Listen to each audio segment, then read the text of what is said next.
Academic validation is the ultimate form of putting all of our eggs into one basket.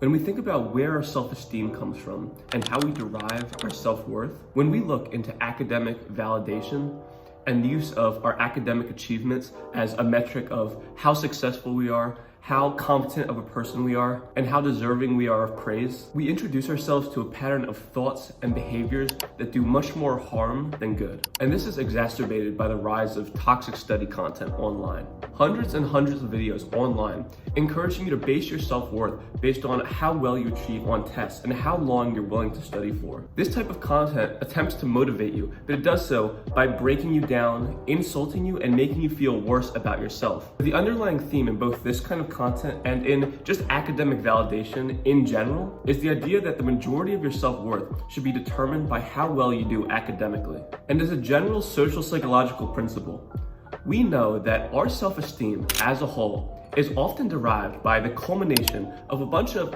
minor things that we are competent at. So we derive our confidence and our feelings of self-worth by just knowing that there's a ton of different things that we are a little bit good at. So for example, you might feel confident because you know that you're a good student. And in addition, you know that you're maybe social and that you can make friends. And in addition, you know that you're creative. So a bunch of different realms in our life. When we achieve even a little bit of competence in these individual areas, they contribute to our overall self-esteem. It's the culmination, it's the accumulation of a bunch of different skills that we're gradually mastering and getting better at. But when we adopt the mindset of academic validation is the most important thing, that our grades are all that defines us, we're quite literally putting all of our eggs into one basket, because as opposed to having a bunch of different little things that make us feel confident about ourselves, we choose one major theme, or how well we're doing academically, and we determine that that's the only thing we should be caring about. And the problem with this is that if you take a single achievement, your performance in this is extremely volatile. It's not consistent.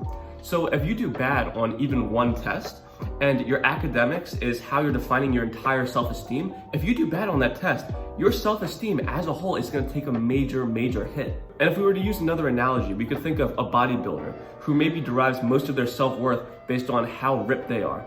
And you take this person and imagine they get an injury and lose a bunch of their muscle mass and can't compete anymore. This kind of person would have the same existential crisis because they put all their self-worth, all of what makes them confident about themselves, into one basket. And if there's even a minor issue, then all of these feelings of worth and fulfillment can temporarily go out the window. Which is why I think that going about your life with academic validation as one of your main priorities can be detrimental for your mental health. Because of course, we can control our academics pretty well. We can study really hard and we can get good grades. But like any other human, we all make mistakes, and sometimes our grades might slip a little bit. We might not do as well as we wanted to on a test. But if we don't have the appropriate measures in place, it's very easy to spiral from events like this. And as I've said multiple times in this video, I think using academic validation as the way that you gauge how successful you are, how competent you are, how good of a person you are, I think it's the ultimate form of putting all of our eggs in one basket. So we're putting everything that defines us into one category, and if we do bad in that category, that's a major problem. And I think the way to remedy this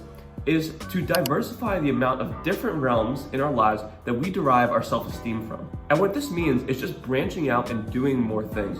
So if you find that you derive a lot of your self-esteem from studying, this could be your sign to go and explore different hobbies.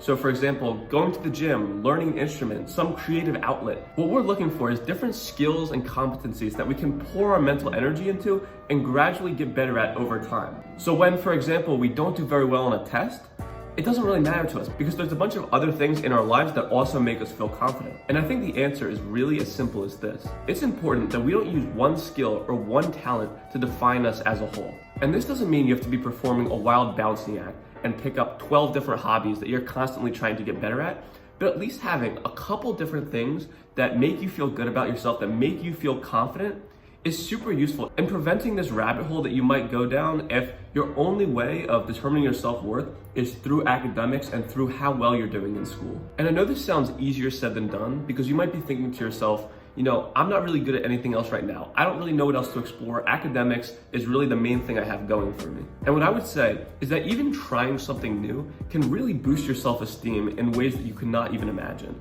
So you don't have to become super good at something. So for example, say you want to break into fitness and maybe the gym. You don't have to become super muscular or a bodybuilder to start deriving confidence and more self-esteem from these activities.